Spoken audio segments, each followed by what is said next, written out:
नमस्कार आप सभी को दोस्तों, स्वागत है मेरे ऑन द वे चैनल में। हम इस ब्रह्मचर्य बुक को पढ़ रहे हैं और हमने पिछले उसमें खंड में पढ़ा था ब्रह्मचर्य का अर्थ, और आज हम पढ़ेंगे ब्रह्मचर्य की महिमा। कि ब्रह्मचर्य का अर्थ क्या था ये हमने पढ़ लिया था, और तो आज हम ब्रह्मचर्य की महिमा पढ़ेंगे। तो आप सबका सपोर्ट और विश्वास ऐसे ही बनाए रखें। बहुत बहुत धन्यवाद आप सबका। आप हमें सुनते हैं और देखते हैं, तो उसके लिए बहुत बहुत आभारी हूँ आपका। और जो भी मेरे नए व्यूअर्स हैं तो प्लीज़ मुझे सब्सक्राइब कर लीजिए मेरे चैनल को और जुड़े रहिए मेरे साथ। रेगुलर अपडेट मैं देता रहूँगा। थोड़ा 31 और 1 जैन में थोड़ा बिजी था, काम ज़्यादा था, तो मैं भी जस्ट ड्यूटी से आके और मैं ये अपना अध्याय पूरा कर रहा हूँ। प्रथम खंड ब्रह्मचर्य की महिमा हम यहाँ से स्टार्ट करते हैं। इसमें श्लोक लिखा हुआ है, तो हम श्लोक को छोड़ के फिर उदाहरण पे आते हैं। भगवान शिव कहते हैं, ब्रह्मचर्य अर्थात वीर्य धारण यही उत्कृष्ट तप है। इससे बढ़कर तपस्या तीनों लोकों में कोई नहीं हो सकती। अखंड वीर्य धारण करने वाला पुरुष इस लोक में मनुष्य रूप में प्रत्यक्ष देवता ही है।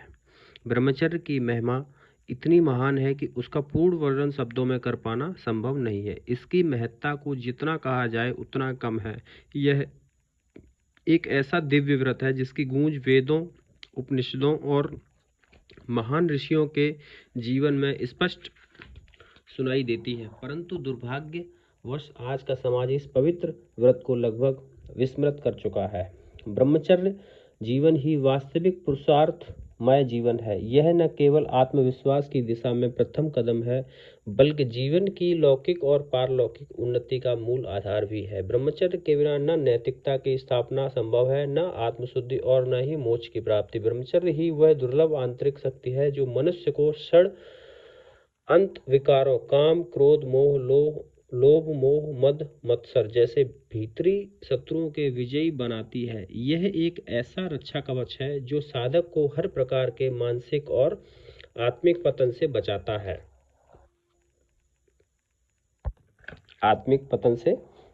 है। यह व्रत पारलौकिक आनंद के द्वार खोलने वाला है और ऐसा अक्षय अमृतमय आनंद प्रदान करता है जिसकी तुलना सांसारिक सुखों से नहीं की जा सकती। वास्तव में ब्रह्मचर्य का पालन वही कर सकता है जो आत्मबोध, आत्मनियंत्रण और आत्मोत्थान के पथ पर अग्रसर होना चाहता है।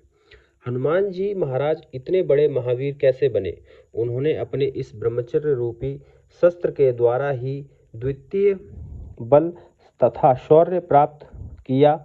उनका अपार बल, साहस और आत्मविश्वास ब्रह्मचर्य की दृढ़ साधना का ही फल था। पांडवों तथा कौरवों के पितामह भीष्म ने ब्रह्मचर्य के पालन की प्रतिज्ञा से अपने पिता से इच्छा मृत्यु का वरदान प्राप्त करके मृत्यु पर विजय प्राप्त की थी। प्राचीन काल में ऋषि मुनि ब्रह्मचर्य के महत्व से भली भांति परिचित थे। वे जानते थे कि यही एकमात्र ऐसा साधन है जो व्यक्ति को लौकिक और पारलौकिक दोनों ही क्षेत्रों में महान बना सकता है। इसी कारण उन्होंने सदा ब्रह्मचर्य की महिमा का स्तुति गान किया और इसे जीवन की सर्वोच्च तपस्या माना। शास्त्रों में ब्रह्मचारी शब्द का प्राचीनतम उल्लेख, ब्रह्मचारी शब्द का सबसे पहला प्रयोग ऋग्वेद में मिलता है। यहाँ वह कहा गया है, इस मंत्र में ब्रह्मचारी को यह बताया गया है जो वेदों में अभ्यास में संलग्न रहता है और उसकी तपस्या देवताओं तक को प्रभावित करती है। अथर्ववेद में कहा है, ब्रह्मचर्य आश्रम की महिमा बताते हुए कहा गया है कि ब्रह्मचर्य के बल से ही देवताओं ने मृत्यु पर विजय प्राप्त की थी और यही ब्रह्मचर्य शक्ति पूरे विश्व की रक्षा करती है। मनुस्मृति में भी कहा गया है, ब्रह्मचर्य के नियमों को विस्तार से बताया गया है। वह कहा गया है कि ब्रह्मचारी को वेदाध्ययन की अवधि तक गुरु के समीप रहकर पूर्ण ब्रह्मचर्य का पालन करना चाहिए। ये मंत्र लिखा है मनुस्मृति का। इस मंत्र का अर्थ है, कोई ब्रह्मचारी वेदों के अध्ययन के लिए गुरु के पास 36 साल, 18 साल या 9 वर्षों तक ब्रह्मचर्य का पालन करते हुए रह सकता है। शास्त्रों में यह भी कहा गया है, ये लिखा है, श्लोक लिखा है, इसका अर्थ है, ब्रह्मचर्य आश्रम को श्रेष्ठ और आदरणीय माना गया है क्योंकि यहीं पर तप, ज्ञान और आत्म संयम का मूल यही तप ज्ञान आत्म संयम का मूल आधार है। ब्रह्मचर्य धारण करने के लाभ, मतलब इसको धारण करने के लाभ क्या होते हैं? आरोग्य जीवन सबसे पहला है। इसका श्लोक लिखा हुआ है, तो इसमें श्लोक में लिखा है, धर्म अर्थ काम और मोक्ष का उत्तम साधन आरोग्य, स्वस्थ शरीर और मन ही है।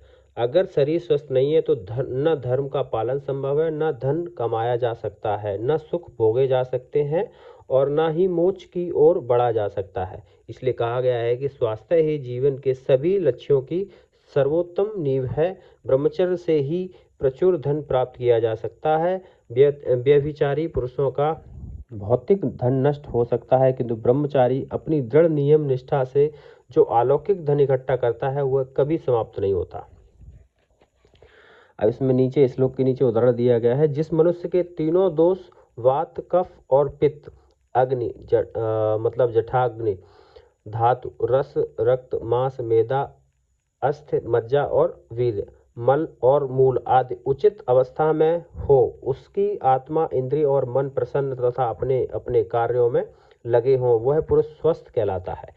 किंतु आज अधिकतर लोग श्रेणी में लोग स्वस्थ श्रेणी में नहीं आते। किसी में वात विकार, किसी में कफ का कोप, किसी में पित्त की विकृति, किसी की अग्नि बिगड़ी हुई है, किसी के रसादि धातुओं में छीड़ता, किसी का मल दूषित और किसी के मूत्र अनियमित हैं।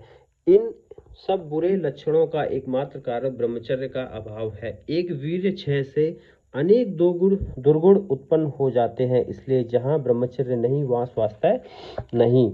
नंबर 2, ब्रह्मचर्य से अपूर्व मेधा। मेधा देवस्य सवस्य रूपास्या।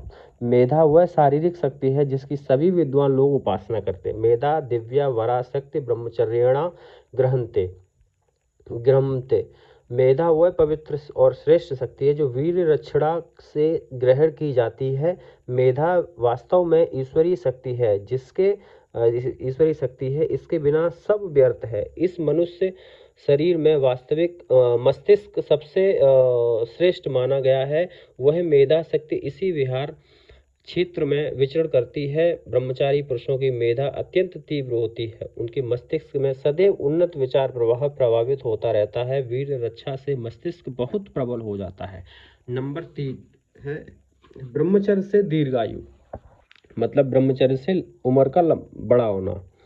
ब्रह्मचर्य व्रत के पालन करने से मनुष्य को दीर्घायु प्राप्त होती है। जो अपने शरीर में अनुपम वीर्य को सुरक्षित रखता है वह दीर्घायु प्राप्त करता है। अपने वीर्य को सुरक्षित रखने वाला पुरुष ज्ञानी हो या अल्पज्ञ, उसे दोनों अवस्थाओं में दीर्घ जीवन प्राप्त होता है। यह वीर्य विद्वान लोगों के आत्मिक तेज और उनके दिव्य गुणों को विस्तारित करता है। सतयुग, त्रेतायुग और द्वापर युग में मनुष्य का आयु बल विशेष होता था, लेकिन अब कलयुग के कारण कम हो गया है। अन्य युगों में ब्रह्मचर्य के पालन विशेष रूप से किया जाता था, चाहे वह गृहस्थ हो या विरक्त हो। सब धर्मनिष्ठ सत्पुरुष और सदाचारी महापुरुष थे, जो ब्रह्मचर्य का विधिवत पालन करते थे और दीर्घ काल तक जीवित रहते थे। ब्रह्मचर्य उत्साह एवं साहस। ब्रह्मचर्य से उत्साह एवं साहस, मतलब उससे खुशी और साहस मिलता है, बल मिलता है। यदि संसार में उत्साह और साहस लुप्त हो जाए तो यह जीवन नीरस और जड़वत हो जाएगा। उसी प्रकार यदि मनुष्य के भीतर से दोनों शक्तियां कार्य करना बंद कर दें तो वह केवल एक जीवित शव के समान बन जाता है। न जीवन में गति रहती है, न उद्देश्य। उत्साह और साहस का निवास हृदय में होता है। जब मनुष्य का हृदय जितना दृढ़ और बलिष्ठ होता है वह उतना ही अधिक उत्साही, निर्भीक और कार्यक्षम होता है। परंतु यह हृदय बल स्वयं उत्पन्न नहीं होता है, यह संचित होता है ब्रह्मचर्य के पालन से। ब्रह्मचर्य ही वह आधार है जो हृदय को सत्व शक्ति और संकल्प से पुष्ट करता है, जिससे अपने वीर की रक्षा की है। उसके व्यक्तित्व में स्वतः ही उत्साह, आत्मबल और साहस की छाया दिखाई देती है। उसका चेहरा तेजस्वी, उसकी आंखों में बिजली सी चमक, उसका स्वर प्रभावशाली और उसकी उपस्थिति प्रेरणादायक होती है। उसके विपरीत वीर्य क्षय करने वाला, विषया सख्त और व्यभिचारी पुरुष प्राय दुर्बल, निरुत्साही और भीरू स्वभाव का होता है। उसमें आत्मविश्वास की कमी होती है और वह जीवन के संघर्षों से भागता रहता है। इसलिए कहा गया है कि वीर्य रक्षण ही सबसे उत्साह, साहस और आत्मबल का मूल स्रोत है। नंबर 5 पर लिखा है ब्रह्मचर्य से उत्तम संतान प्राप्ति। मतलब ब्रह्मचर्य अगर रखोगे और आपको उससे उत्तम मतलब अच्छी आपके जो संतान प्राप्ति अच्छी होगी। सबके मन में यही अभिलाषा रहती है कि संतान हो और वंश वृद्धि हो, संतान अच्छी हो और संसार में यश फैलाए। यह सोचना कोई बुरी बात नहीं है, परंतु बहुत ही कम लोग नियम पूर्वक संतान उत्पन्न करते होंगे। ऐसे कितने शिशु हैं जो गर्भ में ही दम तोड़ देते हैं या गर्भपात हो जाता है। इन सब दोषों का कारण ब्रह्मचर्य का पालन न होना है। हमारे ऋषि मुनि मनवांछित संतान उत्पन्न करते थे। वे संतान की इच्छा से ही मैथुन में प्रवृत्त होते थे। वीर रक्षण से, प्रताप से वह शक्ति उन्हें प्राप्त थी कि वे कभी भी निष्फल नहीं होते थे। उनकी संतानें भी उत्तम आचार विचार वाली होती थी तथा स्वस्थ और दीर्घायु होती थी। अतः जिसकी जैसी मानसिक वृत्ति रहती है वैसी ही उनकी संतान होती है। यदि मनोनुकूल संतान उत्पन्न करना है, यदि संतान को उत्तम और सद्गुणी बनाना है तो ब्रह्मचर्य का पालन करना अत्यंत आवश्यक है। ब्रह्मचर्य से रोग शांति। देश में स्वस्थ पुरुषों और स्त्रियों की संख्या उंगलियों पर गिरने योग्य हो गई है। बहुत से लोग स्वस्थ रहने के लिए विभिन्न प्रयास करते हैं, पर फिर भी वे अस्वस्थ ही रहते हैं। उनका निस्तेज और निर्बल शरीर हमेशा रंगों में ही घिरा रहता है। वे सब ब्रह्मचर्यच्युत होकर ही अपना जीवन बिता रहे हैं। व्यभिचार और इंद्रिय लोलुपता बहुत बढ़ती जा रही है। एक पुरुष जो पूर्ण निष्ठा से ब्रह्मचर्य का पालन करता है, उसे ऐसे ही सहज में कोई रोग नहीं लगते। वह वीर्य का महत्व समझता है। प्राचीन काल में लोगों को प्राय रोग होते ही नहीं थे। वे संयमुक्त रहते थे। उनका आहार विहार भी शुद्ध एवं पवित्र होता था, किंतु आजकल ब्रह्मचर्य का नाश आम बात हो गई है, तभी सब सर्वनाश की ओर बढ़ रहे हैं। आज के युवा ब्रह्मचर्य युक्त आहार विहार को छोड़कर प्रकृति के विरुद्ध चलते हैं। शरीर को सुंदर और सुडौल बनाने के लिए अनेकों औषधियों का सेवन करते हैं, जिससे वे अनेकों बीमारियों से घिर जाते हैं। आयुर्वेद में कहा गया है कि 1 वर्ष तक नियमित ब्रह्मचर्य के पालन से भयंकर रोगों को नष्ट किया जा सकता है। अतः वीर्य रक्षा करना अति आवश्यक है। स्वस्थ जीवन जीने का मूल मंत्र ब्रह्मचर्य का पालन करना। नंबर 7 पर है ब्रह्मचर्य से ब्रह्म ज्ञान। इस श्लोक में लिखा हुआ है, श्लोक का अर्थ है अर्थात वे जिनकी श्रद्धा अगाध है और जिन्होंने अपने मन और इंद्रियों पर नियंत्रण प्राप्त कर लिया है, वे दिव्य ज्ञान प्राप्त कर लेते हैं। इस दिव्य ज्ञान के द्वारा वे शीघ्र ही परम शांति को प्राप्त कर लेते हैं। ब्रह्म ज्ञान के बिना किसी की मुक्ति नहीं हो सकती है। हमारे ऋषियों ने ब्रह्म ज्ञान की प्राप्ति के लिए अनेक मार्ग निश्चित किए हैं। ग्योपनिषद में इंद्र विरोचन संवाद है, उसमें ब्रह्मचर्य के ब्रह्म ज्ञान की प्राप्ति का समर्थन किया गया है। ब्रह्मचर्य का पालन करने से निश्चय पूर्वक यह इच्छित आत्मा ज्ञान प्राप्त होता है। ब्रह्मचर्य के बिना ब्रह्म ज्ञान का अनुभव नहीं किया जा सकता। नंबर 8 ब्रह्मचर्य और आध्यात्मिक जीवन की नींव ब्रह्मचर्य पर टिकी है। यह केवल एक नैतिक अनुशासन नहीं बल्कि साधक की आत्मिक उन्नति के लिए अत्यंत आवश्यक आधार है।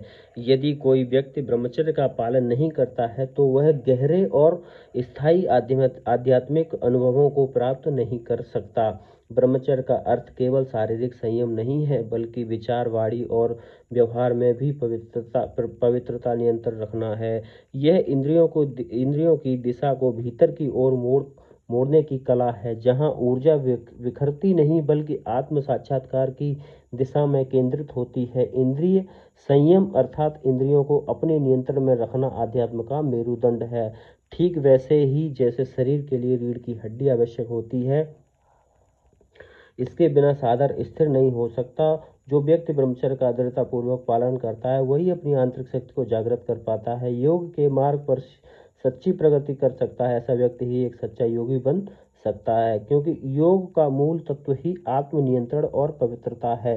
ब्रह्मचर्य कोई वाध्यता नहीं बल्कि आध्यात्मिक विकास की अनिवार्य शर्त है। इसके बिना न तो ध्यान की गहराई मिलती है, न ही आत्मज्ञान का प्रकाश। ब्रह्मचर्य आध्यात्मिक जीवन की अनिवार्य नींव है।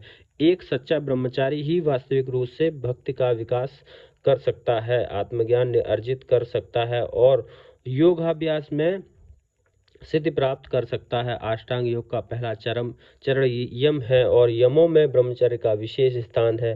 ब्रह्मचर्य के बिना न योग संभव है, न मन की एकाग्रता। ब्रह्मचर्यहीन व्यक्ति को आलस्य, चंचलता, विक्षेप और मानसिक शांति अधिक सताती है, जिससे उसकी साधना बाधित होती है।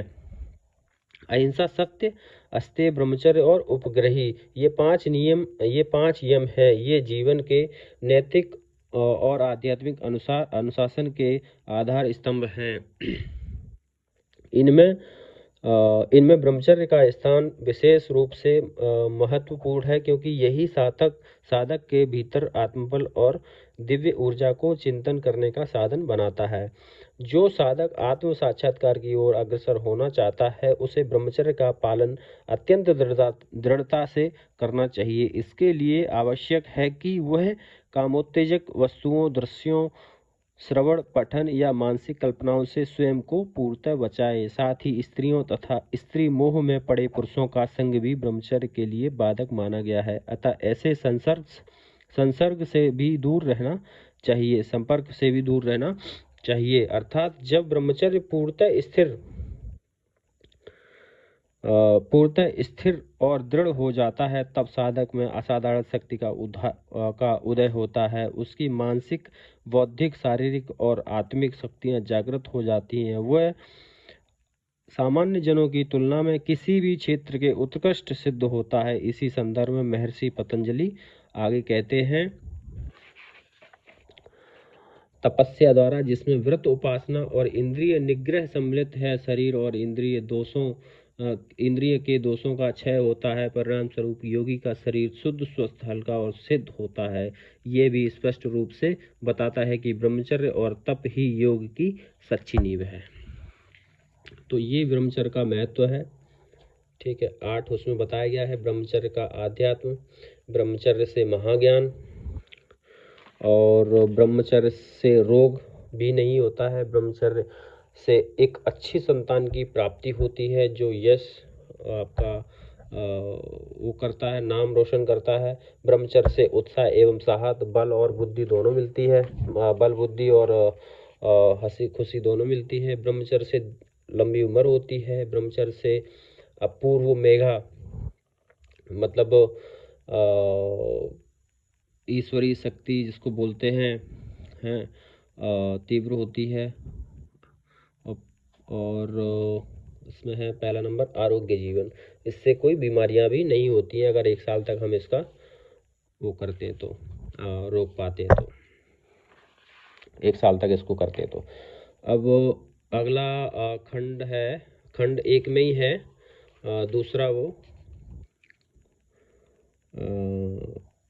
पाठ, वीर की उत्पत्ति, स्थान और महत्व। वीर की उत्पत्ति कैसे हुई, कहाँ इसका स्थान है और इसका महत्व क्या है, तो इसको हम अगले अध्याय में पढ़ेंगे। ठीक है, तो अभी मैं इस वीडियो को यहीं पे रोक रहा हूँ। तो मिलते हैं अगले वीडियो में। और प्लीज़ मैं उन लोगों से एक बात भी बोलना चाहता हूँ कि जो भी लोग अपने आप को ब्रह्मचर्य जीवन में लाना चाहते हैं, कैसे लेके आएँ, क्या क्या करना चाहिए, इस बुक में सब कुछ लिखा है और मैं आपको सब कुछ बताऊंगा। ठीक है, तो मैं अब इस वीडियो को यहीं पर रोक रहा हूँ। बहुत बहुत शुक्रिया। नमस्कार दोस्तों।